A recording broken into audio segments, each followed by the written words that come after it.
Wiem, the wildebeest, yes, I suppose.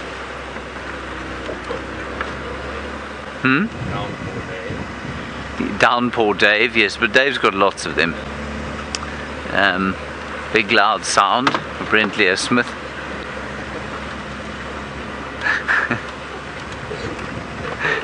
Jerry the cheesecake. But only Eggsy is called that by default every time anyone addresses him. This leopard has absconded. I'm going to give up with her.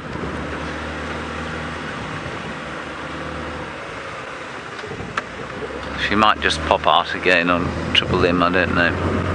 Anyway, let's carry on. And we'll head on to Arathusa and see if there's some space opened up around that lion, who is now no doubt gone fast asleep. Alright, in the meantime, let's go and find out if Tayla's had any more luck on foot. We haven't really had too much luck just yet. We were just walking down Shibamu Road and we found where all the leopards and lions have come from. But we haven't found any leopards and lions yet. David, where's those plants that we were just looking at? It was a bit further back. Goodness, we walked quite quickly. I'm actually backtracking now because there's something specifically I want to show all of you. It's actually quite interesting. And, well, I'll tell you in a moment when we get there. It's just up here. Now I can see it. So, as most of you know, when you drive around on these roads, you've seen it as we drive past cars, the cars pick up a lot of dust. Mud, the same thing, going through puddles of water. Mud is then deposited onto, well, the sides of the vegetation. And you can have a look here. Here's a very good example. All of these guari trees here, come and have a look where it's completely covered in mud and dust. You see that? Yep. And it's all over here. I'm going to just try and see how far it goes back. So David, here, it stops here. Look how far in that is. There's still mud over here. Now this is not from an animal. This is from the cars. This is from the build-up of dust. This is a particularly dusty road that we're on at the moment. And there was a study that was done a number of years ago on the lifespan of Impala. And it was really quite interesting. And they'd come to the conclusion that Impalas, and they did the study in the Kruger National Park, were not living as long as they could because of the vegetation that they were feeding at. And often when we see Impalas, where are they standing? Right next to the road and feeding on everything here. So they were saying that the amount of sand that the animals were ingesting, as well as the rate at which their teeth were wearing down, were affecting their age. And I think they did the study for about 10 years. But I'll get the exact article. I've forgotten what the article's called, but I have it in one of my notebooks. And I just think that that's so amazing that something just as small as this, as our vehicles kicking up dust on the road and completely covering leaves like this, and you'll see it.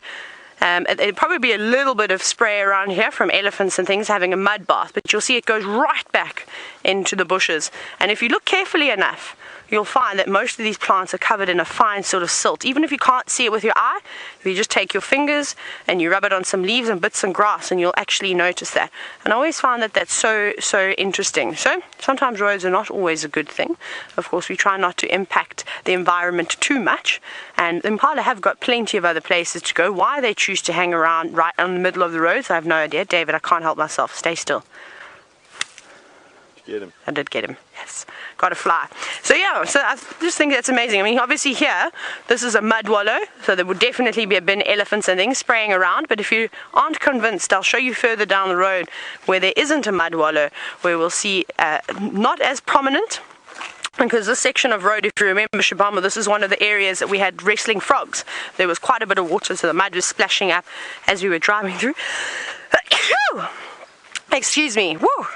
The allergies are hitting home, and that's because, well, all the Weltherias are starting to flower again. All of the dust and all the grass seeds and spores that are just in the air are really just tickling my sinuses at the moment. So I suspect I'll be doing quite a bit of sneezing over the next few weeks, but we'll survive. We'll just pop a couple of antihistamines and that should sort us out.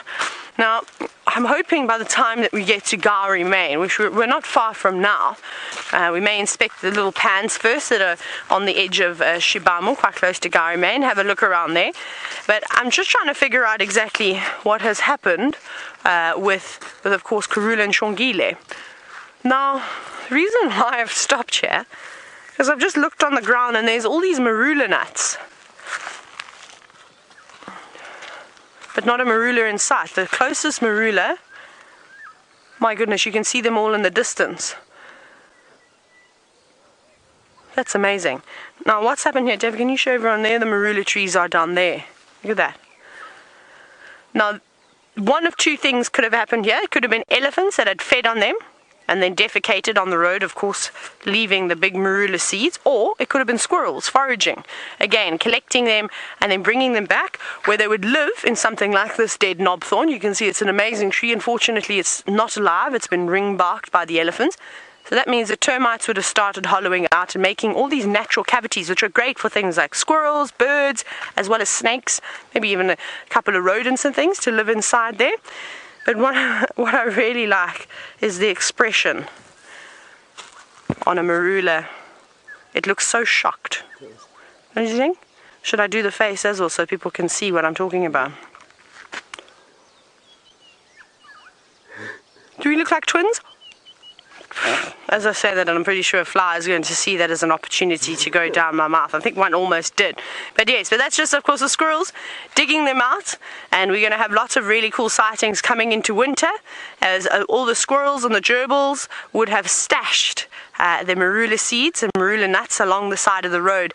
And this is, I think, the only time that we ever get an opportunity to have a squirrel sighting or a gerbil sighting, is when they're so engrossed at digging in some sand, trying to go, where did I put those nuts? Where did I put those nuts? You know, sort of panicking, very erratic. Like, what was that thing from Ice Age? Was it Sid? No, not Sid the Sloth. The other thing, Scrat. It is Scrat, yes. That crazy looking squirrel, well, sort of squirrel mammoth thing. I don't know what it is. Anyway, it's a weird thing. And literally that is what happens with the squirrels and gerbils out here. I've got amazing videos, as particularly at night with the gerbils. They seem to be more nocturnal. Coming outside, hearing a strange noise in the grass, sort of peeping over, not to get too close, and getting within 30 centimeters, literally putting my mobile phone almost right next to it, not interested, just, where did it go? Looking, oh, panic, I don't know where I've left it, maybe I left it over here. Dig, and then you'll see the joy on their faces once they found one of their nuts. And it must be tough trying to remember where you stashed everything, because they've actually got quite a big area that they'll feed in, and they move too. They don't always necessarily stay in the same spot. It's like most things, like warthogs, it's like bush babies. They often have a lot of different burrows or natural tree cavities that they will use along the way and move in between. Build up of parasites, predators, obviously realizing that there's a regular sort of interactions happening between that area, they need to move out. Especially with birds. Remember, birds pick up on the UV signature that is in a rodent urine. So if they hang around in one spot for too long, of course, the urine and feces increases and builds up, the pathways start to develop that they will use, and well, that's no good for the safety of those little animals. So they're clever. They move around all the time. I think that's a nice way to live. I don't think you could ever get bored, hey David? If you had to move around from place to place to place to place to place all the time, I think it would be quite cool. Right, now, there's a lot of elephant activity around here, as there's been all over the property, and there's been quite a few musk bulls. So Herbie's actually gone up a little bit further ahead. You can still see him, just to make sure that we aren't going to stumble across, well, an elephant. Let's pull this off of the road. And this is what we find ourselves doing constantly, is moving bushes off of the road, and then an elephant will come through and I will put it over here, and then the elephant will go, no, I actually preferred it right in the middle. Well, I'm going to keep sweeping and getting rid of all the leaves and things that shouldn't be here, keep these roads nice and clean. Tristan's managed to get all the way to Cheetah Plains. Let's go see if he's going to do a bit of cleaning himself.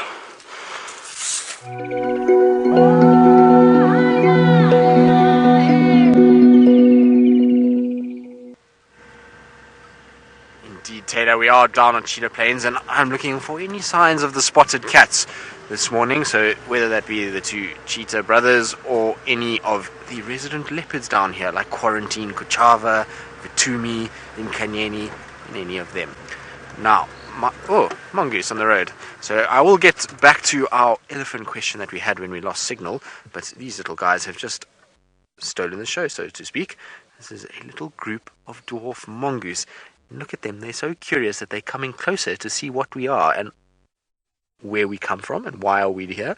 They are the funniest little creatures. I always love spending time with dwarf mongoose. They just look like naughty little children, and especially when the way that they run around, and everything about them is so busy. They never seem to be still for very long periods, and even when they groom or run, everything is at speed. Look at that, isn't that amazing?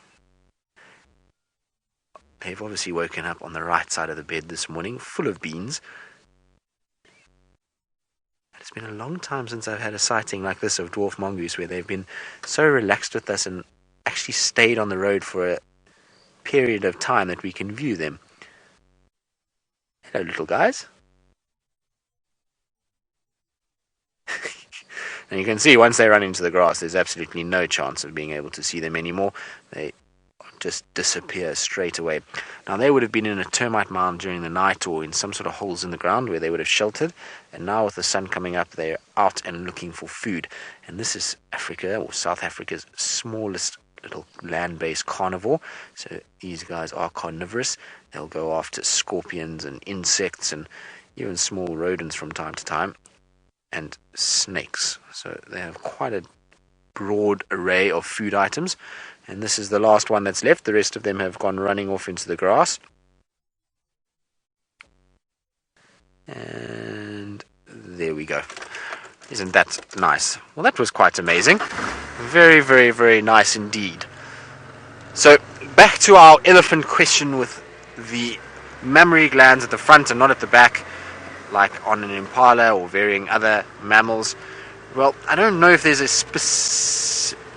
specific reason, and that question was from Tormented Zombie Owl, and I don't know the specific reason behind it, but I would imagine it goes as follows. With an elephant, the leg structures that they have, so their back legs bend a certain way, and the way that they come down and their anatomy and the birth canal that is there really wouldn't be any space for mammary glands that the babies could access. They would really struggle, because given that the babies are born a certain height, they would really battle to get underneath by the back legs and be able to actually suckle from that area. So the mammary glands are much like us at humans. They're located closer towards the arm area, because remember, an elephant's front legs are actually a modified arm. They have a very similar structure to the way our arms work. They have an elbow joint that bends in a different way, and so that allows the space for that baby to get in underneath and be able to suckle without having any problems whatsoever. So you see even tiny little babies, especially for first-time mothers, when you're thinking of a 14-year-old elephant and she's got her first calf, she's not very big yet,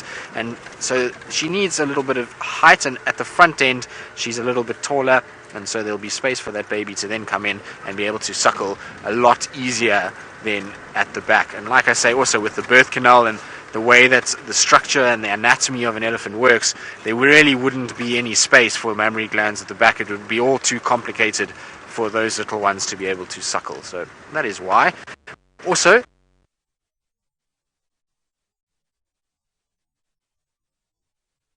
and so the female will guide them with the trunk and pull them towards those mammary glands and be able to then position that baby at the mammary glands and help that baby. Now, I've been very fortunate to see an elephant give birth, and when the elephant gave birth, the little one sat there for a while and was obviously very dazed and going on. It was really sort of very wobbly, and this female actually used her trunk and picked that elephant up and pulled it towards her and allowed her then, this little baby, to start suckling and to get the vital nutrients that it needed to survive. So I hope that answers your question, and I'm sorry that we lost signal earlier when we were busy talking about that. Unfortunately, that Twin Dams area, like I say, Wendy and Twin Dams are not the best of friends, so we do lose signal. But it was an amazing sighting, so unfortunately once we lost signal, the whole herd coming.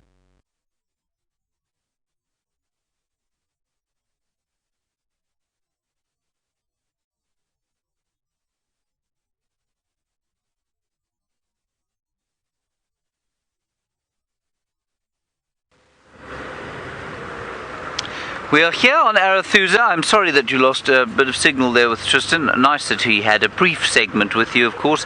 Wendy and Jigger are going to be put on a pyre when we get back to camp this morning. We're going to burn them. We're not going to be sad about it. We're not going to mourn at all their loss. We're just going to be very relieved that we never have to experience them ever again. So I do apologize for that. We're not sure what's going on with the two of those vehicles anyway, at least Rusty. And who would ever have predicted this? Rusty is performing better than any other vehicle, both mechanically and technically. It is a wonder, in a very poignant reminder, of course, of the ebbs and flows of life in the world. There, Egbert is an elephant. Good morning, elephant. If you could kindly not go anywhere other than where you are now, even though you're not showing us what I think is your best angle. Quickly, Eggsy, zoom in before it leaves. It's almost certainly going to run away when it realizes we're looking at it. Sounds like there might be one the other side of us as well. No, just the one. Good. Well, this is beautiful. I was mistaken about the lions on Arathusa. They're on Simbambili. So this is the only animal on Arathusa that I know of. I'm sure there are others that I don't know of, but this is the only one so far. And the light is now just very gorgeous. I think that we've seen this chap before. In fact, I wonder if it wasn't him that we saw yesterday. He's got thin tusks, and they stick out in front of him. No, it was 2 days ago, and I know exactly where it was. He was crossing the southern boundary into Little Gowrie. I think that's who this is. Young bull, I would say 25 or so. And he's eating the leaves of the marula tree, which has taken, well, something of a beating. I don't know if he pushed this one over. I don't think so. I think it looks like it was pushed over some time back. But at least he's now making use of it. And one of the things about elephants, which I think brings up a lot of other interesting subjects, is that they do a lot of what might be described as almost human wastage behavior. They push trees over, and they don't always utilize what they've pushed over. They don't always eat the leaves. They'll have one or two pieces and then move on. And often we tend to think of human beings as the most wasteful creatures in the world, and we are tremendously wasteful, of course. And we often think of animals like elephants as living in a harmony with their environment, which of course is nonsense.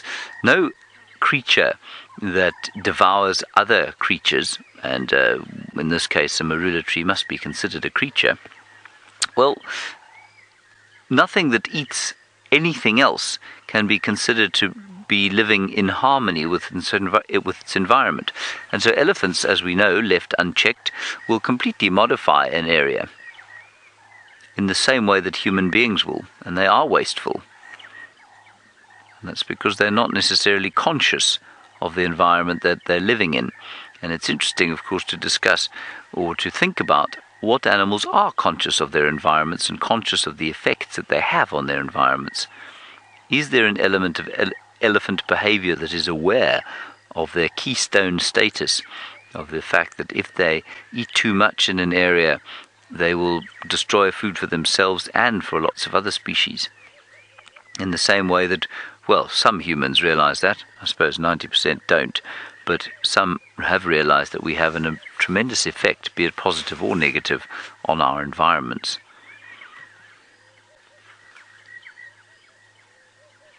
And I often think that's quite an interesting thing when we talk about elephants. He's watching us quite carefully now. Perhaps he's thinking about what I've said and deciding whether or not he is conscious of what he uses and doesn't use.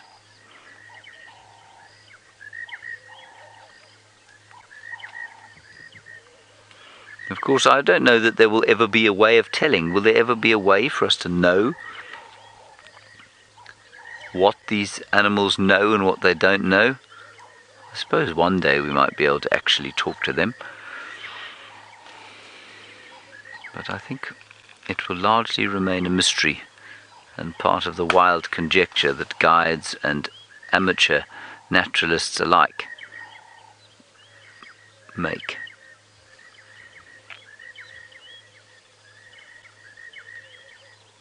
And the chorus of the monotonous larks gets louder and louder and louder. He's definitely been spending a bit of time in the mud. He's rubbed it all over himself.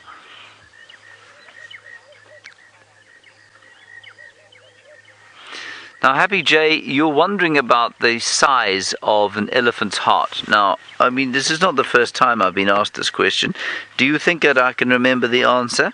The answer is no, I cannot remember the answer. If I'm not mistaken, it is about 16 kilograms. I think that the heart of an elephant is 16 kilograms. I'm going to ask somebody to look it up for me in the final control. So 16 kilograms is about 40 pounds or so, I think. But we'll check it up for you. I'm sorry, my brain is like a sieve. I just don't seem to remember these facts. I'm reading a book at the moment and I've started writing extensive notes in the margin so that I can try and drill some of the information into my head.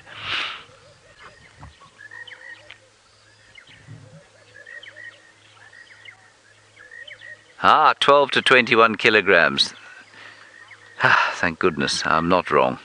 16 kilograms. So it's 0.5% of the animal's total body weight. Brilliant. Yes, you have a heart that is only 0.5% of your body mass. Now, let's work this out. I reckon that elephant bull is round about the size of a really big cow. So he's going to get much bigger than he is now. Let's call him 4.5 tons. 1% of 4,500, of course, would be 45 divided by 2 to get us to 0.5% would give us 22.5 kilograms. That would be a very big heart. And they're supposed to be 12 to 21. So it can't be 0.5%. Because a big bull is 6 tons. So we're just going to go with my original estimate of 16 kilograms or 40 pounds. And no one will ever be able to tell me I'm wrong, will they, Eggsy? No. They certainly will not. Now that kind of behavior that you're looking at there is just classic young bull behavior. He's made a slight approach towards us, and then kind of indicated that he's not really interested by scratching his ear. I find that their behavior is so human in situations like this when they are trying to engage or it looks to me like they're trying to have a conversation. And it's a little bit like, I have done it countless times. I don't know if Eggsy has as well, but if you're in a social situation and you don't necessarily know people, so you make an approach by walking across a room or something, but you don't want to look like you're necessarily approaching directly, so you kind of move behind a bush like this or behind a table and then make an approach sideways and then scratch your ear or fiddle with your lapel or straighten your tie or something like that. Have you ever even worn a tie? Yeah. Do you know what I mean? And that's exactly what this elephant's doing. He was facing completely the other direction.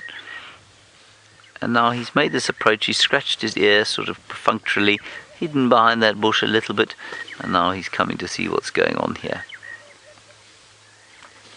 Doesn't want to approach us from the front.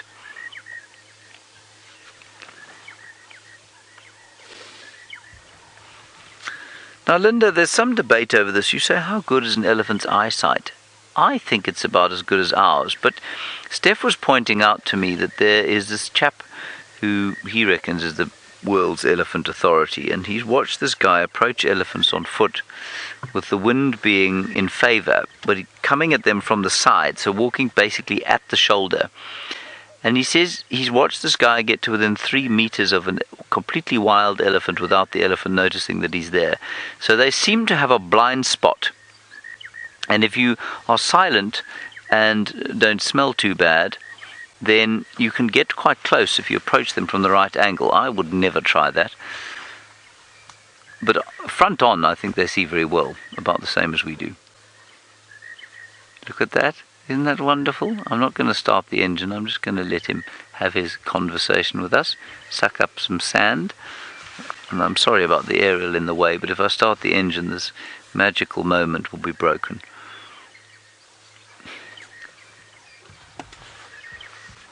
He's gone on the other side. Very quickly whip around. Eggsy's doing the slow whip pan. He can't be whip panning too fast because, of course, that will make you seasick. Let's just reverse slightly. I think he's decided that he's finished his conversation with us.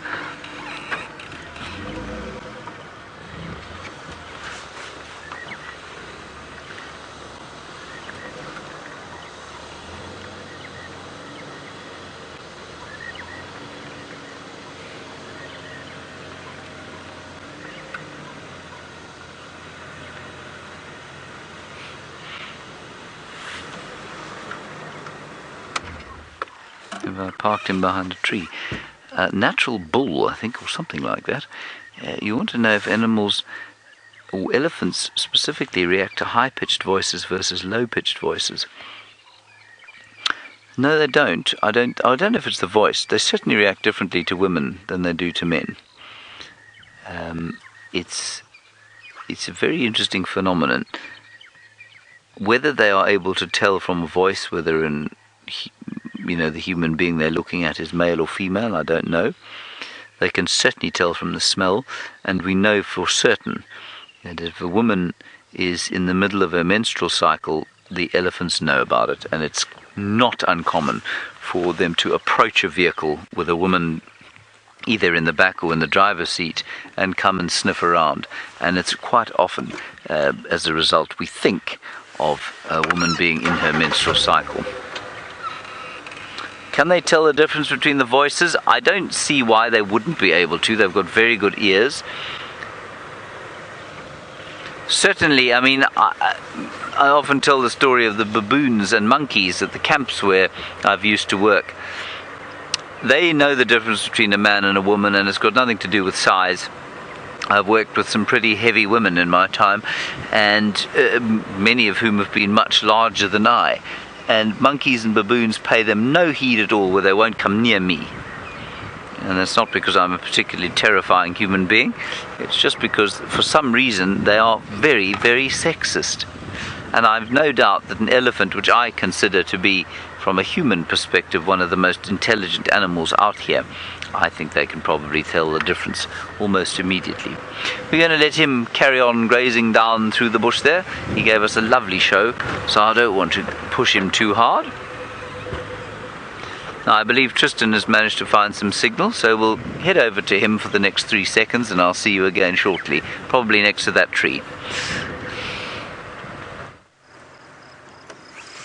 Well, seems like James is having a wonderful time with that elephant bull, which is incredible.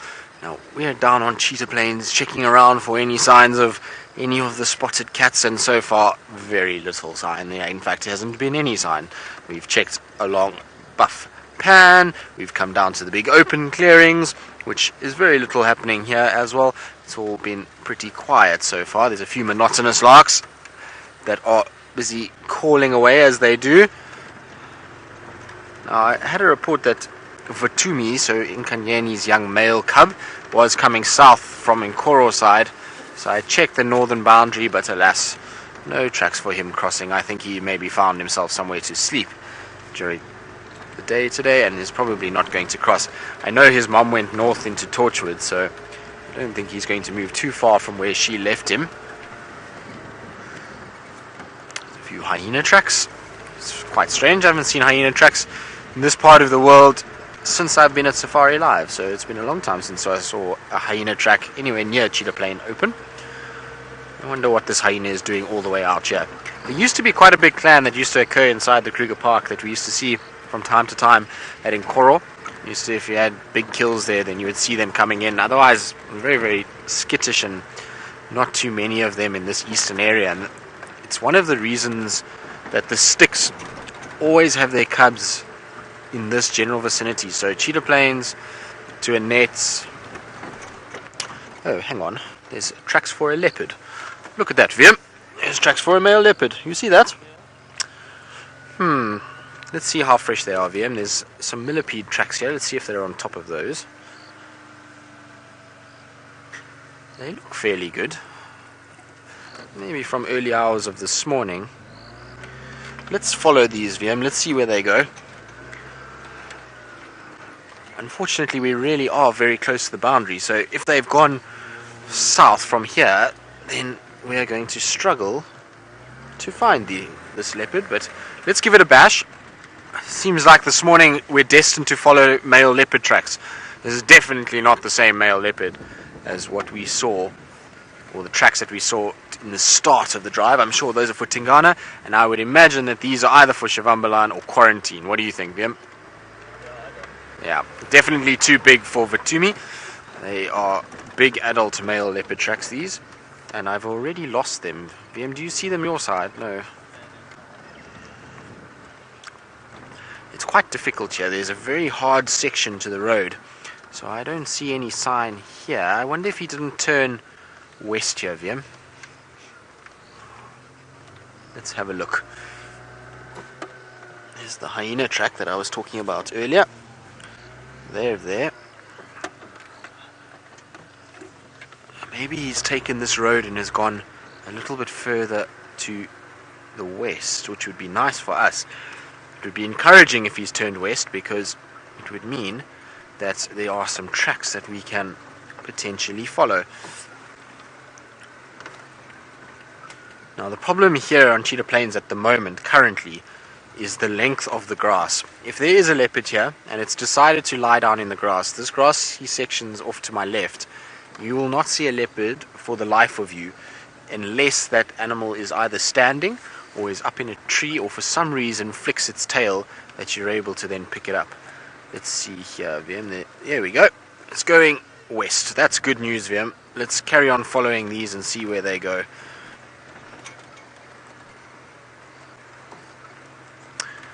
So, we are going to see where these leopard tracks go and how far they end up taking us. Hopefully they will lead us to Quarantine himself, which would be the first time that I've seen Quarantine. And while we see if we can find these tracks and where he's headed off to, let's go to James, who's got some very fast flying, agile little birds.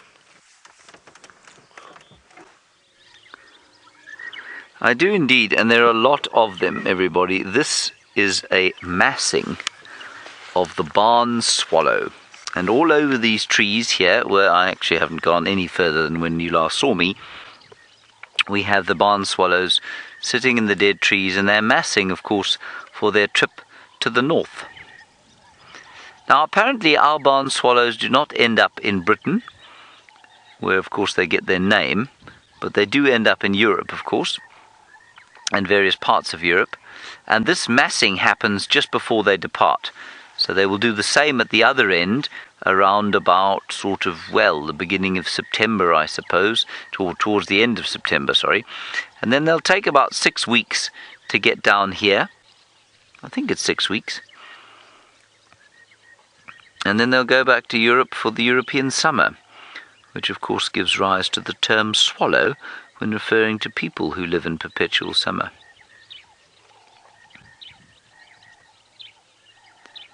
And I just quite like it. It's I don't know why I like it.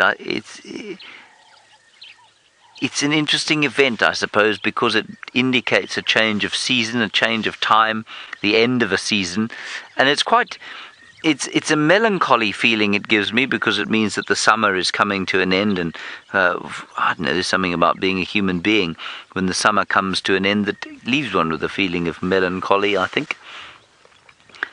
And these chaps are now fattened up, and they'll go back to Europe, and quite the opposite feeling the Europeans will get when they arrive back is that, of course, that summer's here, and that new life is going to begin. And the barn swallow, of course, breeds in Europe. It doesn't breed here. And so it will leave them with a feeling quite the opposite of the one it's giving me now. And then that will all change come October when they arrive back again.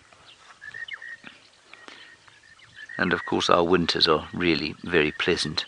So it's hardly like it leaves me as depressed as it's going to make a depressed European at the thought of winter coming on. David, do you want to know what the fastest flying bird in our area is? David, from time to time the peregrine falcon will come through an area like this, so it's the fastest bird in the world, and it would be the fastest bird here. And that's in a stoop, of course. The black sparrowhawk is the cheetah of the sky. They're very quick. And then I suppose, that's not a word, Eggsy, don't ever use it again.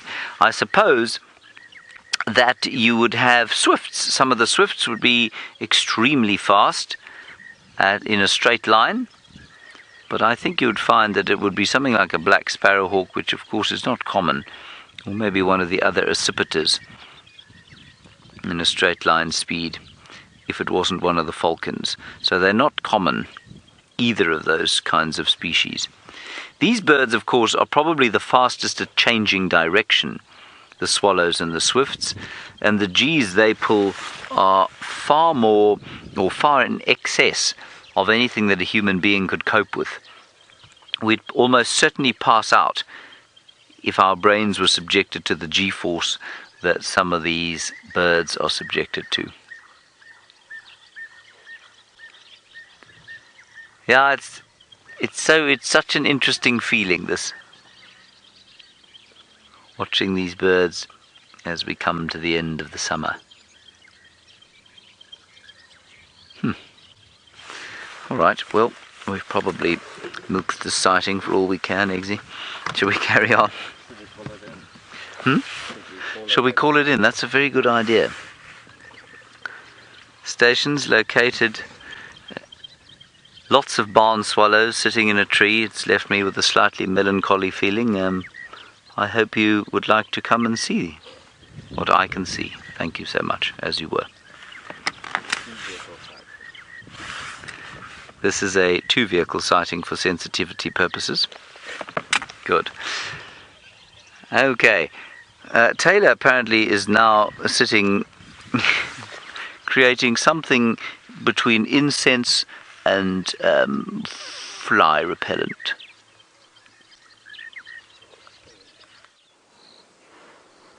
James, you're spot on with that one.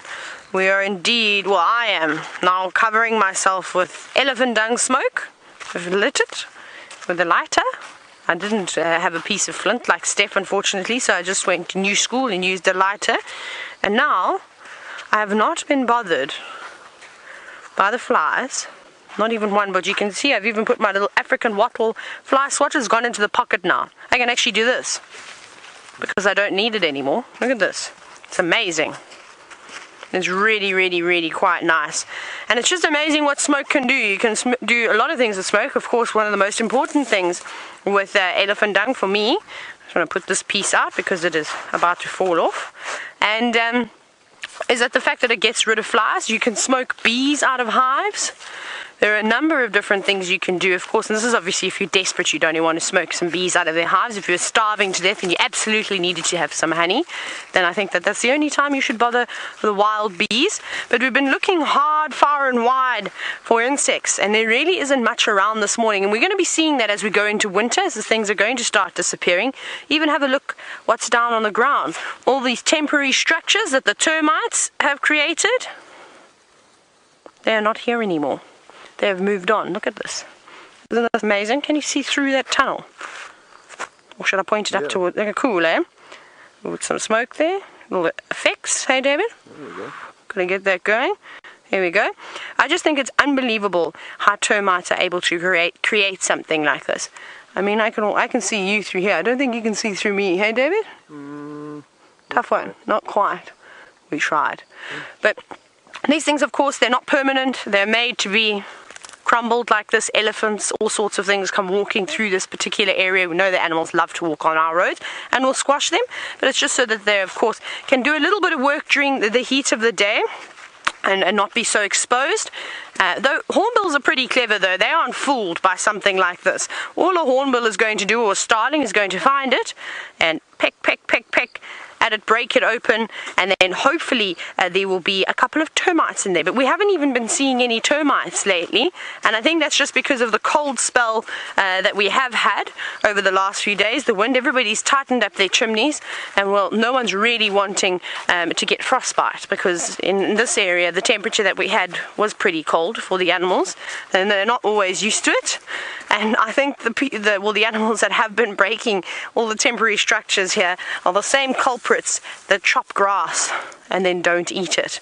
And that, of course, is the elephants. You can actually see here, they've just nipped off the top. See that? They've just bitten off the top. Didn't quite like the rest, thought, yeah, that doesn't taste very great. Probably pulled it out of its mouth. Didn't enjoy it. Dropped it on the road. Termites will take care of that. So all of this vegetation that you see down on the ground here, it's not going to go to waste. This will be perfect. The termites will come build these temporary structures over something like this pile of grass, and that will then be taken back to the fungus growing chambers, where they will start growing fungi, of course. Here's some elephant dung. It is not particularly fresh. On the outside you can see a little bit wet. But once I open it, you'll see that it is quite wet inside. But the reason why I don't think this is particularly fresh is because it's so loose. The stool is quite loose now. It looks like dung beetles, it looks like termites, it looks like a couple of different things have actually been in here and utilizing it. Maybe even a couple of Franklin's guinea fowl, spur fowl also digging through, trying to get some insects. Now, Tim, you're wondering, what does this elephant dung smell like as it's burning? It's one of my favorite smells out in the bush. It smells like tea. It smells like a bit of grass burning. And I suppose it also depends on what the elephants have been feeding on, that you'll get different smells too. I don't think I've ever smelt elephant dung when it burns and it smells the same. It always has a very unique smell to it. And it must just have to do, like, you know what I get a lot of? I smell a lot of, it smells like lucerne. If you've ever been around horses and you walk into the barn where you're storing all the oat or the teff or the lucerne, and you get that sort of rich, I don't even know how to describe it, but it's a smell that only a horsey person will know, or if you're in the farming industry and you have all that type of food stocked up. It smells a lot like that, but then with this tea sort of sensation to it. It's really, really quite lovely, and that's why I don't mind it. I'm covering myself in it. It works. I put it on David every now and then. Do this because the flies get him too. And of course, he's doing hard work. He's filming, so he doesn't have a spare hand to swat away. We've got to help our teammates out as we go along. But sadly, we haven't had any luck with Karula, which is very sad.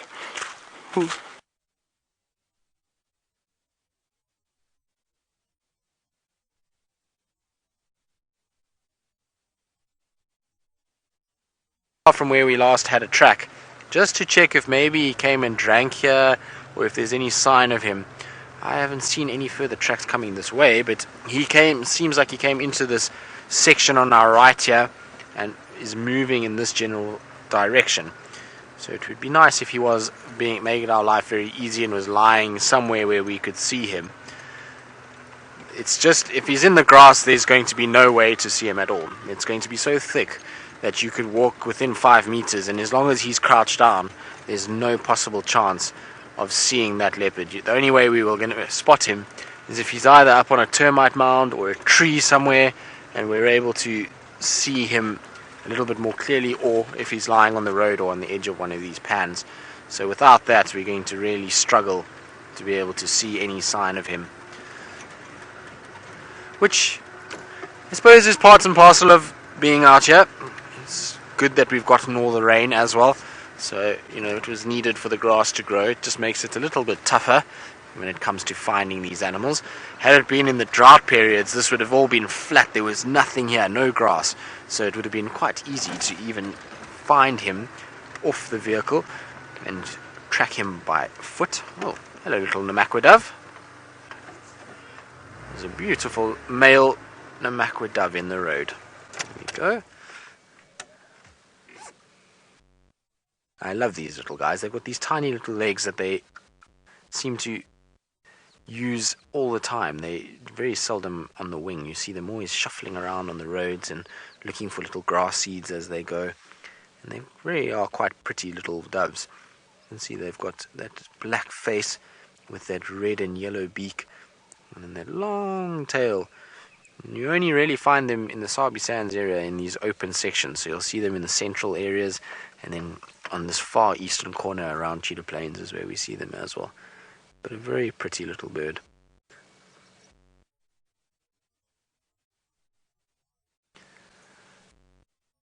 Right, Vim, what do you think?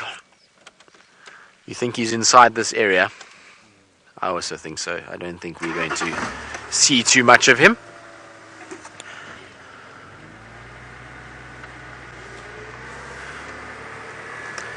I just want to check this last pan quickly, see if there's any sign here, but I don't think so. Okay, well, you're going to try and figure out a different game plan and try and see if we can find any more tracks or signs of this male. And while we do that, let's go back to James Hendry with his beautiful elephants that he's had this morning. There is a one-tusked elephant, and I think this is the chap that we had at the dam cam yesterday that we showed the children of our school drive in the afternoon. And he's now walking towards us, Eggsy.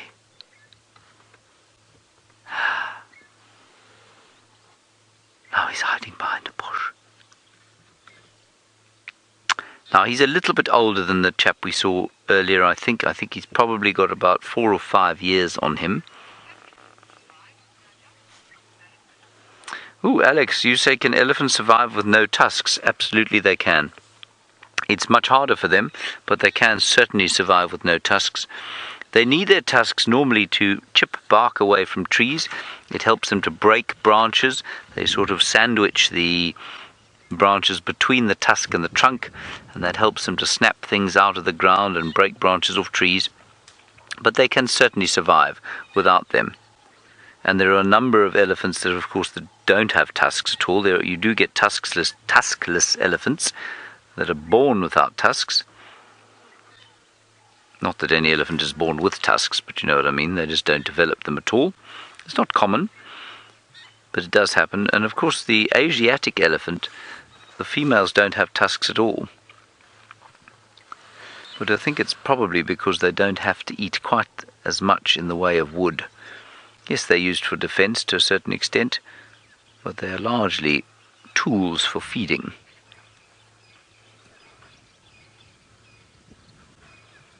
He too just having a sort of little bit of a stop to briefly talk with us. I'm going to try and reverse back.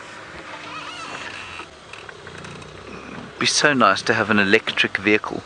That's what we need here, of course.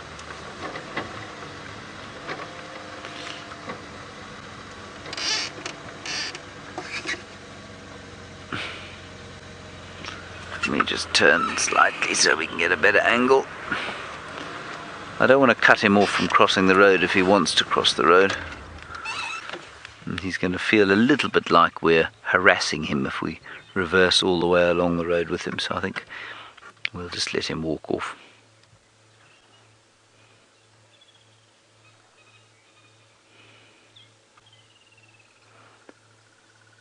Wonderful, wonderful atmosphere now as the heat starts to build. I think it's going to be a lovely day. It's so funny, you know, we had those 2 or 3 days of pretty foul weather, really, and then today the sort of wind stopped blowing and the clouds have broken up a bit, and it's funny how much more enthusiastic about life I feel when the sun is out. And of course this is not unique to me. Most people in the world feel like that. which is why so many people that live in the beautiful parts of Europe, despite the beauty of where they live, feel sort of semi-depressed, I think.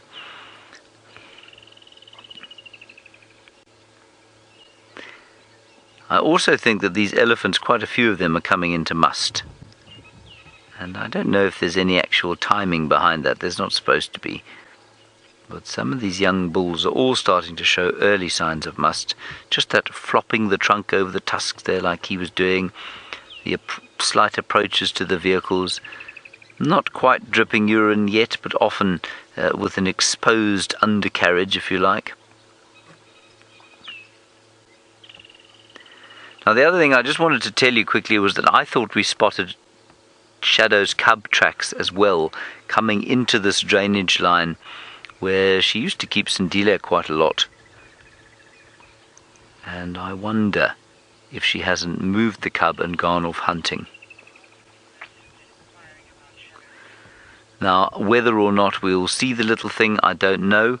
It might be worth doing a walk in there sometime this afternoon, but it's just so thick. But I think eventually that will be revealed to us. It's a very clever block. If she wants to try and stay away from people and cars, then this is the block to be in. It's the biggest block on Djuma, I think, and it's certainly the thickest. And so she's able to escape the effects of being around people, possibly not lions, unfortunately for her, but certainly away from people. Right, we're going to leave that fellow and carry on. I'm going to go towards Treehouse Dam now, I think. In fact, no, I'm going to go towards Twin Dams. Eventually, Karula and her cubs are going to come across at some stage, so it's worth, especially on a cool morning like this, we'll just drive along here and see if she hasn't popped out. Those two lionesses from last night, their tracks are all over this road, up and down. I think they've gone south. Oh, look. Eggsy, there's a Koki Fwanklin on the top of that mound going ba ba ba ba ba ba. That's very pretty. I might have to do an illegal thing.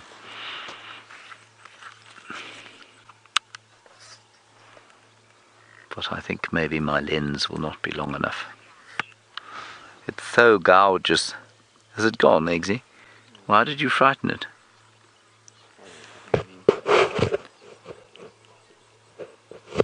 You know, Eggsy, that's what I used to say to my mother when I broke windows or dropped glasses or hit my brother in the face by mistake. I used to say, I didn't mean to. It's become a family joke.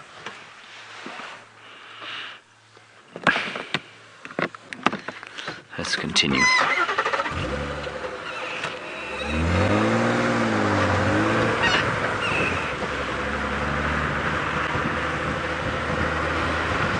There's a hoopoo. Hoop hoop. Hoop hoop. Hoop hoop. Hoop hoop. It's gone, Eggsy. There's no point in levelling now. Is he in the tree? Oh, you're just showing the tree. Because you levelled and you thought, well, you may as well show us something. Well, well done. It's a marula tree, a fairly common, abundant resident in this general vicinity.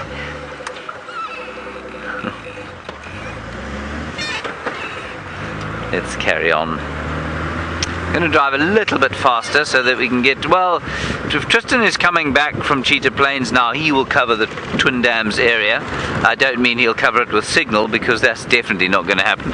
But so we will go, well, we'll go to Treehouse Dam and see what's happening there. I'm sad that Tristan has failed to find the male leopard. Well, not failed necessarily. The leopard probably just hid from him 3 feet away. It's not difficult out here, but it would be nice to see quarantine again. Now, this weather's got such a lovely feeling about it. It feels warm, but it feels with a slight air of expectancy, perhaps some rain. And mostly it's wonderful because the wind has dropped.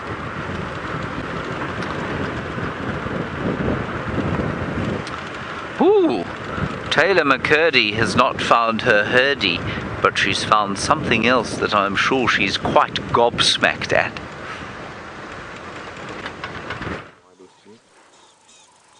We have a whole breeding herd of elephants, and I suspect that it's the herd that Tristan saw earlier this morning.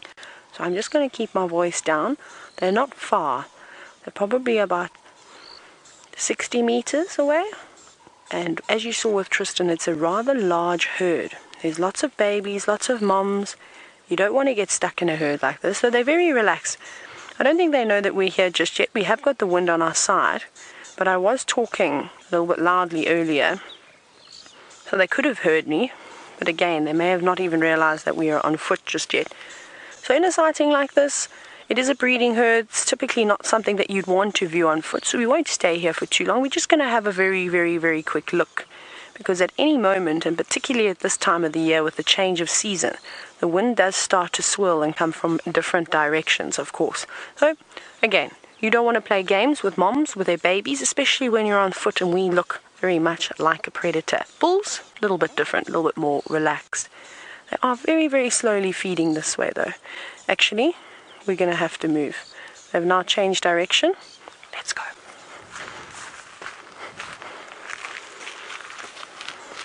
So what they're doing, we're fine.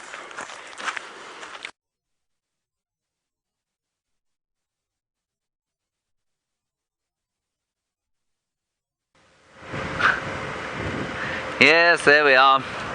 Added to the Wendy and Jigger pyre will be the bushwalk backpack. I'm not sure what's going on. We've obviously got a few gremlins going on, and I think it's got to do with the weather. Maybe the air pressure's changed. Who knows? I mean, this is why we have to do this every single day, because we learn new things about what's going on almost on a daily basis. So bear with us. Thank you for bearing with us, and I'm sorry for the number of cuts that have had to be, well, happen with great suddenness today. Let me put this back onto the northern channel. We're going towards Treehouse Dam now. Of course, Eggsy and I are now starting to get the sort of whiff of breakfast in our nostrils. We're nowhere near camp. It's just a psychological thing when we get to this time of the morning. And apparently Taylor's elephant herd is on Weaver's Nest. So we'll head across towards there and see if we can't get a view of them. But not on foot, of course, but in the car. First we will go to the dam. I'm going to go a little bit faster.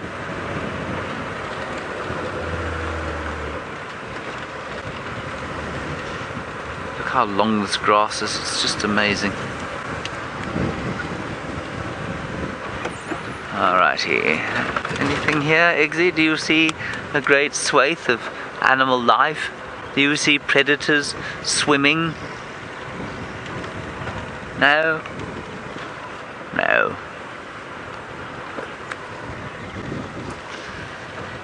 James, what an interesting question that you asked, especially at this juncture of my self-education.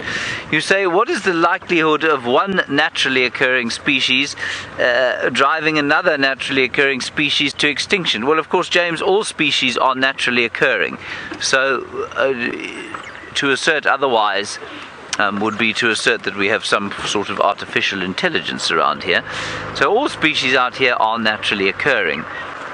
Now, while Egbert scans the surface of this great lake, what I will say to you is that for many years it was thought that competition between species and amongst species and within species drove other species into extinction.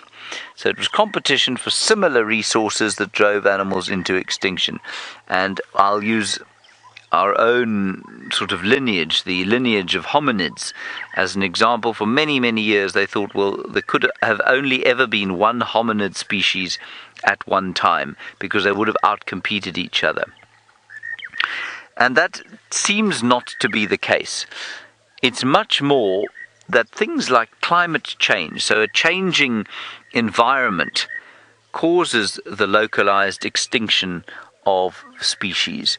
So, for example, let's say we went into an ice age tomorrow. Many of the species here would become extinct overnight, just about all the reptiles, certainly all the amphibians, and the niches that they vacate, or the new niches created by the change in environmental conditions, would precipitate a speciation event. So those niches would then be filled up by species or newly evolving species. So that's basically how it happens. Yes, certainly some species drive others to extinction, but remember, in any stable environment like we're in now, it's very unlikely that any of the species in this area are going to drive any of the others to extinction, because they've been in this environment for hundreds of thousands of years. Yes, there have been some changes in climate, but nothing dire, or certainly not since the last ice age, which finished about... When did the last ice age finish, Eggsy? I think at about 15,000 years ago. So I hope that answers your question. It's much more changes in environment that drive speciation events and extinction of other species than it is, it would seem, competition between species. Makes sense? Good. Certainly, nothing seems to be driving the monotonous lark into extinction anytime soon.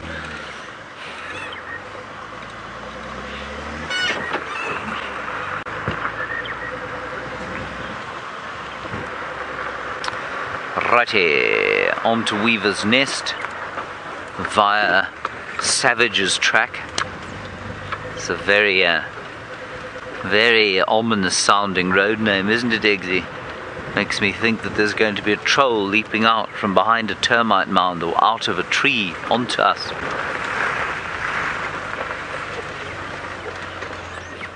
Apparently, Tayla says that the elephants are 40 meters after the dip. Now, with due respect, that of course is an entirely meaningless direction, given that after the dip, does that mean north? Does it mean south? Does it mean east? Does it mean west? I will get further instruction now from Louise. North or south? Louise is now sick of me, and she says it means whatever I would like it to mean. Okay, I think we've got tracks of the herd on this road here, so I'm going to say they're probably north of the dip.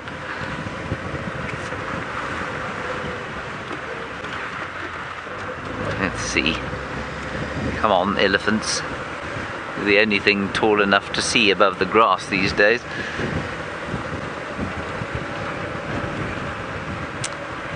Maybe we will be lucky. I don't see why we shouldn't. Alright, we are now about 40 meters to the left of the dip. Right, Tristan has managed to find himself some signal. A small miracle. And so for the next 4 picoseconds, we're going to send you across to him and Chitwa. So as you can see, we've come to these open areas at Chitwa, and there is just game everywhere. There's impalas all spread around. They're all busy feeding and making use of these beautiful open clearings that have been cut, I think. Looks like it, that they've been mowed down. So often they do mow on the edge of the runway just to kind of keep it open so that they can see if there's any animals around that don't run out onto the runway before the plane lands. So, but you can hear lots of little babies calling to their mom as well. That's such an amazing sound that they make. There we go. Are you lost, little one? So it's little here in front that's busy making that sound. I think it's looking for its mother at this stage.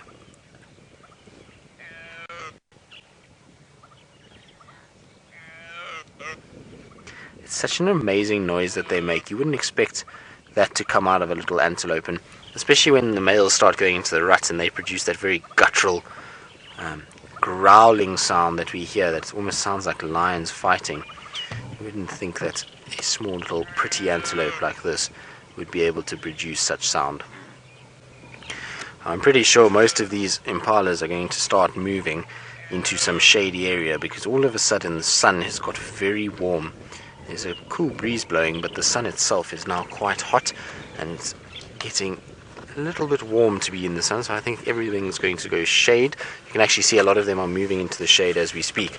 They're going into those nice little combretum thickets, which is perfect for impala, and they're spending most of their time here now because it's mowed. It's also nice and open, as well as there's nice fresh short grass, so I would imagine that this is going to be a hive of activity for zebras and wildebeest. We're going to find a lot of them coming this way, and even maybe waterbuck. You'll find some of them here, possibly a few rhinos too, which is quite nice. Did it find its mother there, Bim? No. Still not. Shame. Maybe its mother's been taken by something. Well, we've got two males fighting here in front.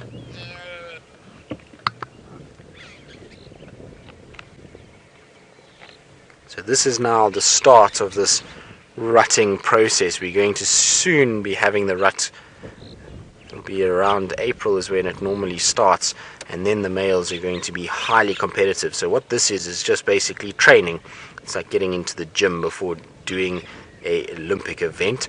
They lock horns like that and push each other around a little bit just to kind of practice and to get their technique right and make sure that they develop those neck muscles so that when they do compete properly, that they're able to then win and get themselves a nice little herd of females. Now there was a whole bunch of zebra that have also just come running down, so I was saying earlier that this will attract zebra, and there you go, they came flying out of the bush. For some reason they don't look too perturbed. They are busy moving straight towards the open area. Also in front of us is a giraffe and its little one too. So a whole bunch of animals all in one place. I think everybody's using this nice open clearing to be able to... Oh, hello. Well spotted, Vim. Look at that. Ah, Mike, you're asking if there's a reason why zebra and impala are always together. Well, it's just brought about by the environment that they like to utilize. So both of them are animals that are preyed upon quite heavily, and so they both will move into more open clearings and open sections to be able to avoid predation. So much easier to spot lions, leopards, cheetah, wild dogs in big open clearings like this than it is in the thickets. And so at the end of the day, they'll rather come and congregate in these areas, and that's why you find zebra and impalas often in the same place. Also, zebras are short grass feeders, so they like short open areas. That's generally the habitat that they like to be in anyway, so that's why you get this mix of them in the same area. Also wildebeest, they'll be around quite a bit in these sections too, so you often find a zebra herd with a lonely wildebeest male and impalas in the Sabi Sands. If you go into other parts of Kruger, then you find groupings of zebra and wildebeest together, and it's all just because of the type of terrain that they like and the type of food that they like. You can see the zebra's a little nervous of their running impalas. These guys are not quite as relaxed as the McCurdy herdie, so we need to send Tayla this way and get her working on habituating this lot as well. And the little baby giraffe, quite cute. So the reason why the giraffe is here is maybe a little bit different. Because this baby is still very small, it's very susceptible to predation. So hyenas in particular are a real big problem for baby giraffe in this area, and so it's probably come here to lie at night to be able to see what's going on, and for the baby to be able to sleep and sit down and be able to rest and allow that time for the little one to rest those legs. And then in the mornings they stand up and they'll start moving into the more shaded treed areas where they can go and feed, because remember, giraffe are not going to be able to feed on this grass. They need to find a tree that they can feed off, and so they'll just use this as a night point and a resting point, and then back into the thickets during the day when there's less predators moving around and looking for prey items. But isn't that amazing? Nice screenshot there. If you like doing screenshots, 3 species in one shot, always quite pleasant. Very, very nice. But it's turning out to be a beautiful day. The sun has come up now. Clouds are shifting out. There is a little bit of a cool breeze, and it's got that very autumn, wintry feel to it. The breeze is quite cold, but the sun is beautiful and warm. So very, very, very nice. It's a nice... Oh, zebra's lying down in the road. Is it going to have a little roll? Let's see. So they often do this. You'll find the zebras utilize these areas and they roll around in the dust. And it's exactly the same as what the elephants do. And both myself and James this morning have seen the elephants throwing dust all over themselves. And it's for the same reason that the zebras roll around in the dust. It's all just to keep their skin in good condition and to try and make themselves look as good as possible. And that's why you often find zebras will take on the color of the terrain that they're in. So if they're in an area like this where the soil is quite light, then you get a light sort of tinge to them. But if you go to places where you get a very clay soil that's very red, and the zebras roll around in it, they take on a red sort of hue. It's quite interesting, actually. And you see it's a lot in parts of East Africa. So we were going to the Mara, but the Mara doesn't quite have it. If you go a little bit further to the east and into Tsavo National Park, there they have very clay soils, and the zebras there are quite red in coloration. It's quite interesting to see. And even the elephants take on a sort of clay red coloration as well. I think that one's going to have a little nap. It's not doing any rolling. Oh, there we go. So I know the other day Brent was also doing this. He was rolling about in a zebra roll. And it was quite funny because he came back and everyone was like, "Oh, Brent, you're going grey." And he had some white fur from the zebras that was stuck in his hair, and it looked like he was about to get a grey hair, which would have been dire for Brent's vanity. Now, we're going to carry on and let these all graze and browse very peacefully. And while we do that, let's go across to James, who's managed to find that big herd of elephants that Tayla had.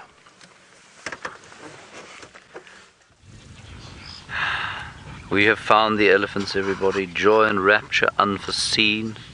It's the same herd that Tayla had. They said to me, "We've just seen your colleague Tayla here." I said, "She's not my colleague, she's my friend."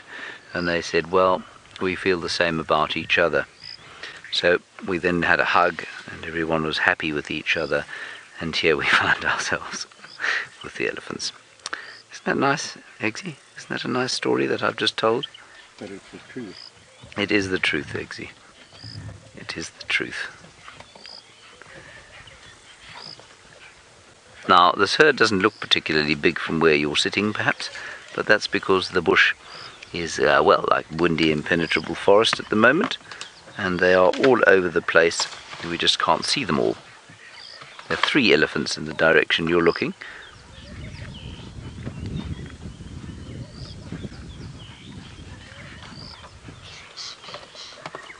Hear some rollers calling above, veve, as they're called in Shangaan. I wonder if we shouldn't just sneak slightly forward. I think we'll get a better view of them.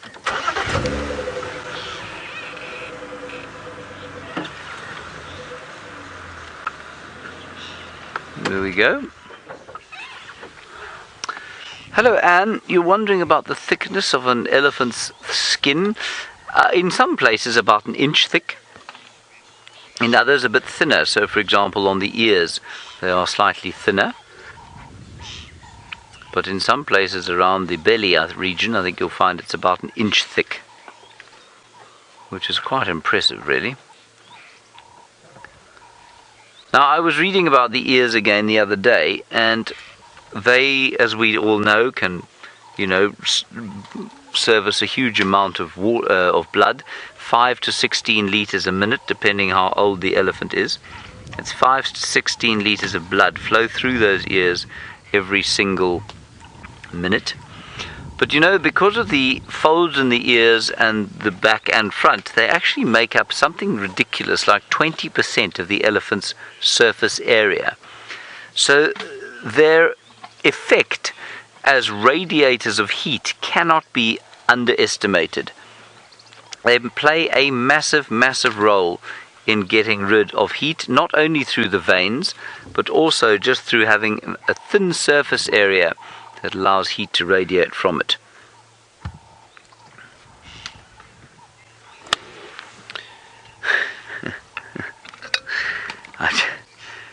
I'm just listening to the radio. Sorry, I'm giggling because the landowners of Buffelshoek, of course, are not used to using the radio on a daily basis, and so some of the stuff that comes through is worthy of some great comedy. Anyway, we're sitting here with the elephants, and the other interesting thing I learned was that a 1,600 kilogram elephant they did some experiments on, well, not on, with, I suppose, was a better way of putting it, because experiments on sounds rather nasty. They did some experiments with her, and she used to lose about, what, in fact, let me just find this little factoid for you exactly, because it's fascinating. They lost something ridiculous like, I think 160 litres of water a day through evaporation. So although an elephant has no sweat glands, it does not have a waterproof skin in the same way that you and I do, which means it can still engage in evaporative cooling, and so it loses a lot of water. Let me just find this because it was really interesting.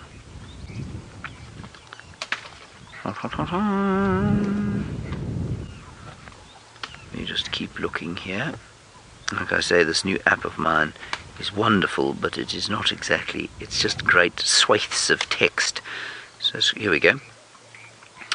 Have an extensive vascular system, which we know. We said 5 to 12 litres per minute. Yep, well, I said 5 to 16, but close enough. The ears give out about 3/4 of the heat loss required to maintain body temperature. So 20% of the surface area, and 75% of the heating that is required, or the heat regulation that's required, takes place in the ears, which I just think is quite astounding. Now, here it is. Right, or no, you don't need to know the chap's name, measured water loss from the skin of various parts of a 1,200 kilogram elephant and concluded that it was capable of losing 0.23 litres of water per meter squared per hour, which is not particularly interesting, but when you sort of scale that up to a 12-hour day, that's 30 litres for 30 litres for cooling. That's for a 1,200 kilogram elephant, right? So that's about, let's call it a quarter the size of an adult bull. So you can multiply it by 4, and you'll get to 120. It's probably slightly less than that. Say 90 litres or so of water lost to evaporative cooling in one day,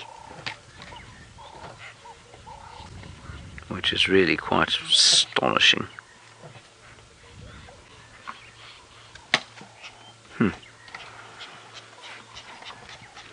And they normally drink about 160 litres a day, but obviously on hotter days they're going to have to drink a bit more, especially if the bull happens to be in must. So I think you'll find that elephants love this time of the year. The edge of the heat of the summer has come off. There's plenty to eat. There's still lots of water to drink. And so they're not having to, if they do need a drink, well, they can go and have it, but they don't have to drink quite as much as they would normally at the moment, because there's water everywhere. And there's just not nearly as much evaporative cooling going on. Isn't that interesting stuff? I think it's fascinating. The other interesting thing I've just seen, I was just glancing over it again here. When you look at an elephant's skull, so especially the front part there, there's a sort of honeycombed, bony structure in the front of it. And in a full-grown adult bull, an elephant's skull can be 300 to 400 millimeters thick. That's a foot. That is 1 foot thick in a full-grown elephant bull. That's in the front. There's a sort of protective honeycomb that looks after the brain. Isn't that amazing?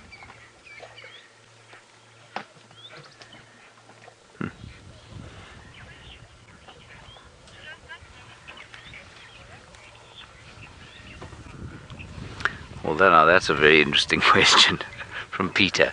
Peter, I wonder, you say, does that mean an elephant weighs more after swimming? Peter, I wonder if it's not semi-permeable. In other words, that it's permeable from one side and not the other. I can't think that they soak up water like a sponge. I mean, I imagine that would be tremendously harmful. So I'm going to say no, that not, maybe very slightly. This thing is just a wealth of fascination. Remember, we were talking about their vision just now, and I was saying that they have limited sort of ability to see, in behind them, basically, or in the middle of their bodies. And it says here the eye sockets are situated at the front of the skull, which we know, we've seen that. In life, they house eyeballs about the same size as those of man, which is very interesting. But what it says here is that this situation gives very limited line of sight to the sides and the rear, which is precisely what I was saying. That is why it's possible to sneak up on an elephant from, say, halfway down its back and to the back.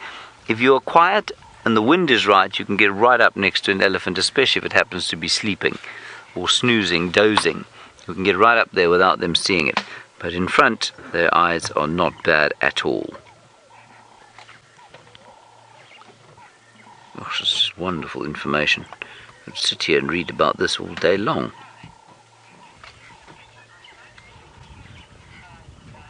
Now, I designed, what an appropriate question from you, wondering whether elephants have got better eyesight than they do hearing, or other way round. Yeah, I don't know. I would say that they've probably got better hearing. I think their hearing is exceptional.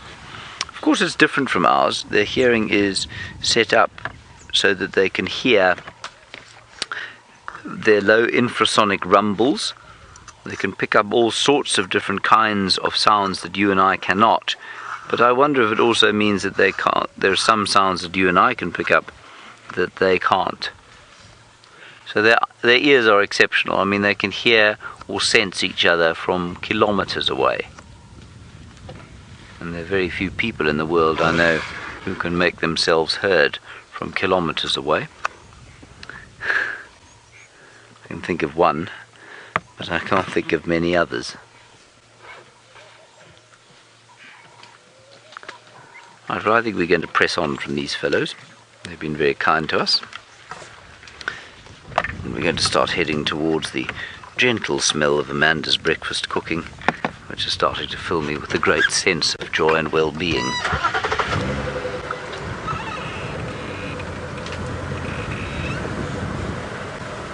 I can see Tayla's tracks all over the road here. Oh, don't get irritated, we're just going past. Maybe we'll stop there. There's a little baby. They're all feeding around the recently pushed over marula tree.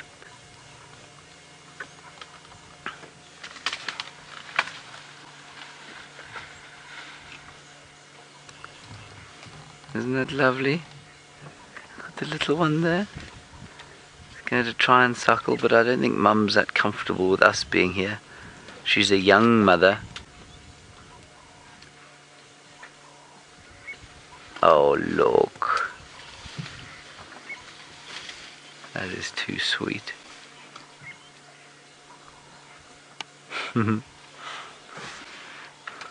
I thought we were going to leave, but that is just too sweet for words. That little thing.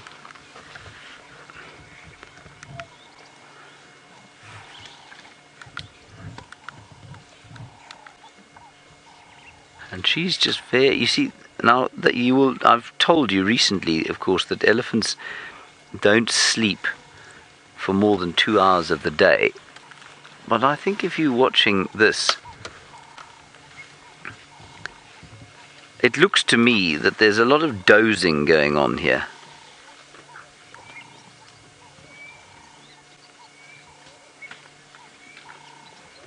There's a bit of suckling going on.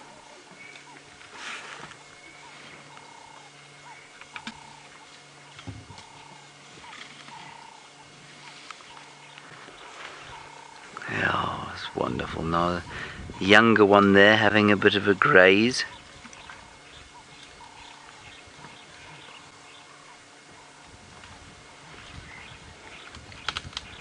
What a stunning sighting. Here we go, they're just coming coming a little bit closer now. Tiny little thing there. I'm trying to make friends with other little siblings and cousins that will provide the support base and eventually the playmates. So cute.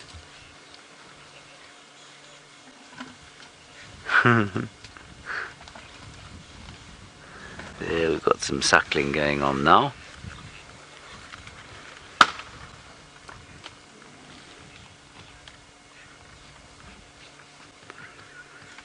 Good. I think this is very interesting.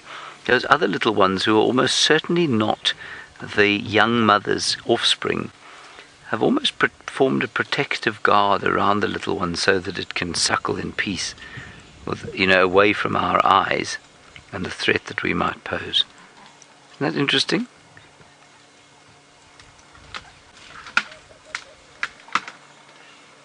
I think that's fascinating. I think she's asked them to come in there. She's somehow indicated that she'd like them to come and just protect the little one while it eats.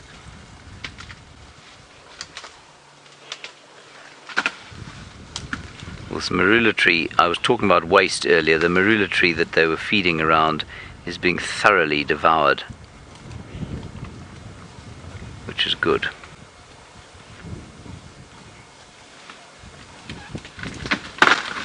Yo.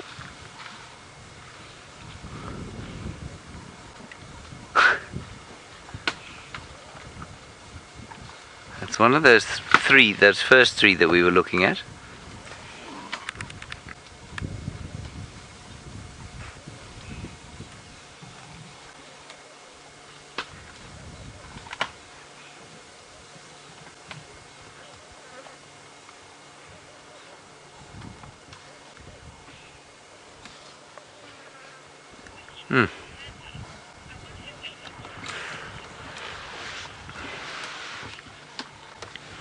Sandy, you are wondering whether elephants are intimidated by other elephants' tusks.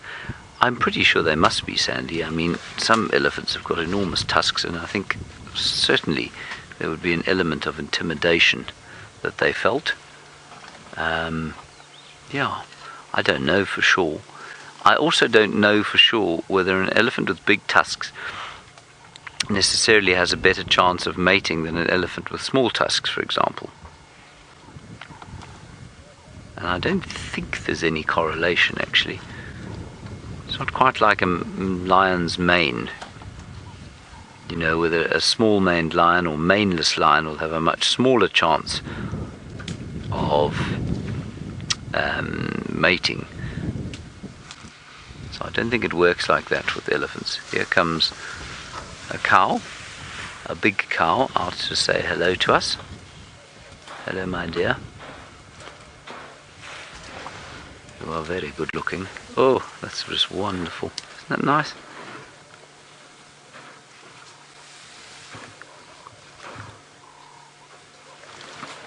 Oh, this is fantastic.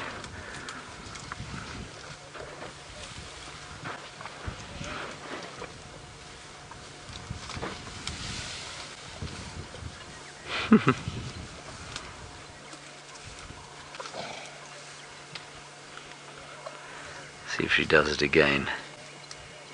Come on, do it for us again.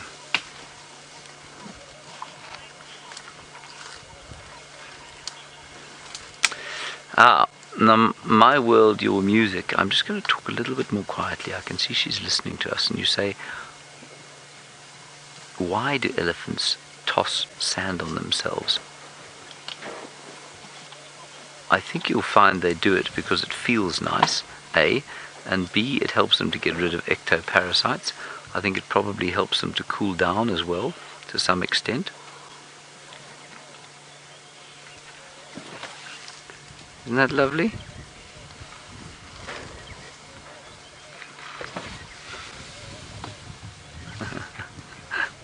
This is just brilliant.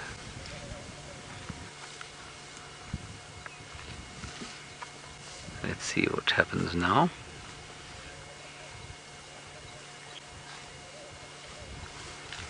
Right, Right, well, we've only got 3 minutes left, so I think we're going to spend that time with these elephants.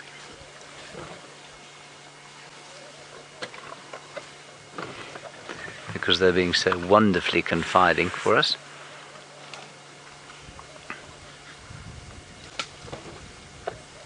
Oh, this elephant is only about 5 meters from us, 15 feet or so. And I don't even know where to look, because while she's standing here, very close by, yeah, there are 2 youngsters just under the bush there, having a bit of a fight, which you can see now.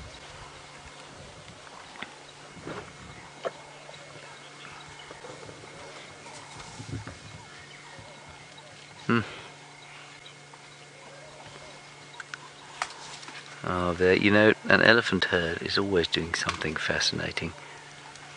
They're very seldom not entertaining to watch, especially when there are little ones involved. But there's also that element, of course, that they're so big that they can do all sorts of damage if they wanted to. Look at that little one shaking the tree.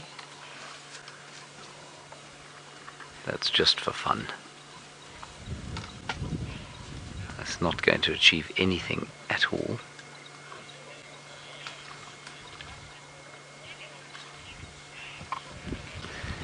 Now, Norman, you say the elephants compete with other animals for food. Norman, they compete with lots and lots of other animals for food. They compete with buffalo for the long grass. They compete with kudu for the leaves. They compete with monkeys and baboons for the fruits. They compete with all sorts of other things. But because their diet is so varied, and because they can eat more wood and structural material than a lot of other animals, it doesn't exclude other animals from what they eat. Now, this cow was almost dropped off. Her eyes had closed. And then those little ones came out from under the bush, and she woke up. All right, everyone, we're going to say goodbye to you. Thank you very much for joining us on our drive. I do apologize for the few technical glitches that we had. Big thank you to Eggsy, come out of retirement to help us. Wonderful stuff. Thanks to Louise on her 2nd anniversary today. We will see you this afternoon at 4 o'clock. Until then, bye-bye.